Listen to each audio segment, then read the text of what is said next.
dasar namanya, sosok Pramudia juga tidak lepas dari kontroversi. Diberitakan pada saat ia mendapatkan Ramon Magsaysay Award di tahun 1995, 26 tokoh sastra Indonesia menulis surat protes ke Yayasan Ramon Magsaysay karena menganggap Pramudia tidak tepat untuk mendapatkan penghargaan tersebut.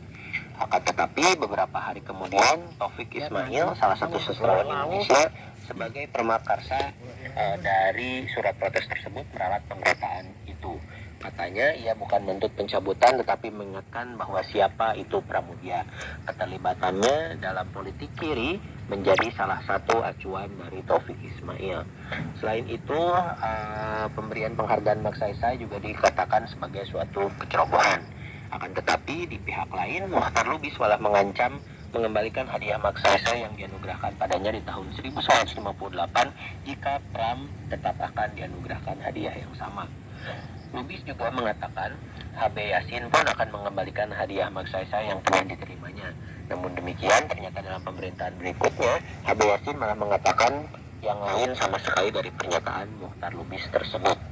Akan tetapi dalam pemaparan penulis Joko Pekik yang pernah menjadi tahanan di Pulau Buru, ia menyebut bahwa Pramudia adalah sebagai juru tulis. Dan pekerjaan juru tulis yang dimaksud oleh Joko Pekik adalah Pramudia mendapatkan pekerjaan dari petugas Pulau Buru sebagai tukang ketiknya mereka. Bahkan, menurut Joko Pekik, nasib Pramudia lebih baik dari umumnya tahanan yang ada sejak dipindahkan dari unit 3 ke markas komando atau Mako.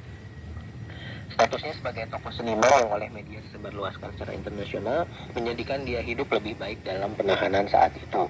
Pramudia kerap kali menjadi bintang ketika ada tamu dari luar negeri yang berkunjung karena reputasinya di dunia internasional sangat dihargai. Sehingga tidak heran kalau Pramudia dianggap layak mendapat hadiah penghargaan Magsaysay tersebut. Pram memang dikenal oleh banyak tulisannya yang kritis. Banyak dari tulisannya menyentuh tema interaksi antar budaya, diantaranya antara Belanda dan Kerajaan Jawa, orang Jawa secara umum, dan Tionghoa. Banyak dari tulisannya juga semi-autobiografi, di mana ia menceritakan pengalamannya sendiri, dan dengan formula ini ia aktif sebagai penulis hingga di usia tuanya. Ia juga telah dipertimbangkan untuk hadiah Nobel Sastra dan kemudian menangkan hadiah Budaya Asia Fukuoka di tahun 2000, dan pada tahun 2004 ia mendapatkan Norwegian Authors Union Award untuk sumbangannya pada sastra dunia. Ia menyelesaikan perjalanan ke Amerika Utara pada tahun 1999 dan memperoleh penghargaan dari Universitas Michigan di Amerika Serikat. Sampai akhir hayatnya ia aktif menulis walaupun kesehatannya telah menurun akibat usianya yang lanjut dan kegemarannya merokok. Pada 12 Januari 2006, ia dikabarkan telah 2 pekan terbaring sakit di rumahnya di Bojonggede, Bogor, dan dirawat di rumah sakit. Menurut laporan, Pramudia menderita diabetes, sesak napas, dan jantungnya melemah. Pada 6 Februari 2006, di Teater Kecil Taman Marzuki diadakan pameran khusus tentang sampul buku dari karya Pramudia. Pameran ini sekaligus hadiah ulang tahun ke-81 untuknya. Pameran bertajuk Pram, Buku dan Angkatan Muda menghadirkan sampul-sampul buku yang pernah diterbitkan di mancanegara dan ada sekitar 200 buku yang pernah diterjemahkan ke berbagai bahasa dunia. Pada 27 April 2006, Pram sempat tidak sadarkan diri. Pihak keluarga akhirnya memutuskan untuk membawanya ke Rumah Sakit St. Carolus hari itu juga. Pram didiagnosis menderita radang paru-paru, penyakit yang selama ini tidak pernah menjangkitinya, dan ditambah komplikasi ginjal, jantung, dan diabetes. Pram hanya bertahan 3 hari di rumah sakit dan setelah sadar, ia kembali minta pulang. Meski permintaan itu sebelumnya tidak direstui oleh dokter.